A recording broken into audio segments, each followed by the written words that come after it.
allow ourselves to be defined and perceived and characterized as a race of people that when you talk about the poor, you immediately jump to black. When you talk about welfare, you immediately jump to black. When you talk about anyone on the dole taking money out of the government coffers, you immediately jump to black. When we are not the largest recipient, we are not the largest taker. As a percentage of beneficiaries, we're not the largest beneficiary. I don't care what our population size is. Yeah, as a population, yeah, there's a disproportion, but as a beneficiary of these programs, we're not. So my point is, why do we allow ourselves to be perceived writ large as this program is here for them? And so that's my first little beef with the whole idea of government subsidies and institutional welfare programs and the like. They benefit everybody who's poor. Why do we exist in a society that way? Why is it that when the unemployment rate is at 10%, ours is 18%? Okay, so why do you think it is? Well, I think for a number of reasons, starting with the fact that our kids are more oftentimes miseducated and therefore unable to get the jobs that are available in the marketplace. Why is that? What's black leadership doing about that? I mean, we have black leadership representing some of the worst public schools in the country. Why is that? Oh, and look in the classroom, it's a bunch of black kids in there. Why do we allow? We don't see that happening in suburbia. We don't see that happening in rural America. So why is it that in the concentration of where we are, whether it's with our schools, whether it's with job programs, et cetera, that we're not benefiting from all the money we spend on public education?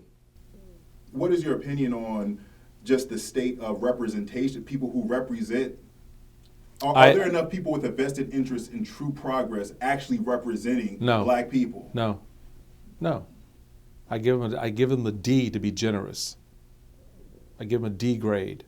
When I look at the state of the community, I give our so-called black leadership a D, and that's just because my mama taught me to be nice. They failed miserably. They have. There are two types of leaders in the world. There are those standing in the door who are picking and choosing who gets to come in to the room. And there are those who stick their foot in the door and push as many people into the room as they can to keep the door from, stick their foot in the door to keep the door from closing.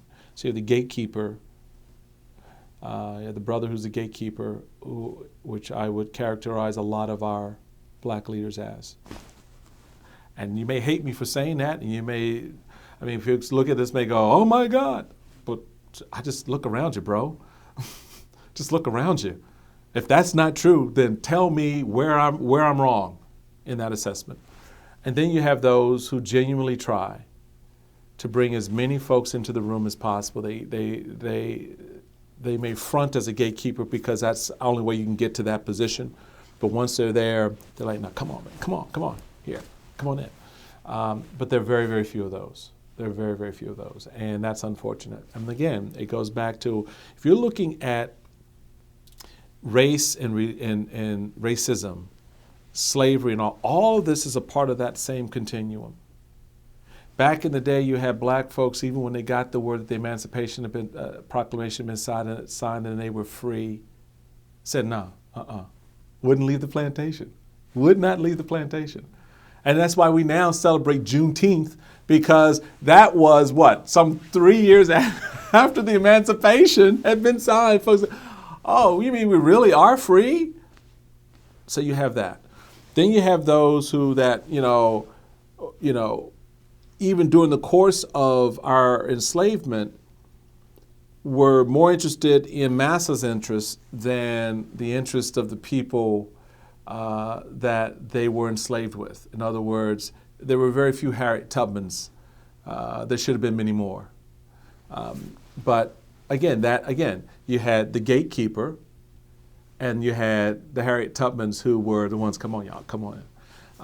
And that, again, when you flash forward for me into the modern era, that was a little bit of the tension between, Malcolm X and Martin Luther King. Malcolm X wanted to be the guy who was like, enough of this. This is about economics, because you remember, Malcolm X began to change his argument a year or two before his death, really focusing on, I get the power of America, it's money. And we are powerless because we don't have the money. We make it for everybody else. So now how do we take this investment that we're making in everybody else and make it in us? King was taking a different approach and was like, let's get inside the institution, let's get in the room, and then we can begin to change from in the room. And Malcolm was like, I ain't got time to go in the room. Because he figured out going in the room, there's a co-optation there. You get co-opted, which is what I would say has happened to a lot of our black leaders. That radicalness is gone. They're not there fighting. They're now at the table, sipping on gin and juice.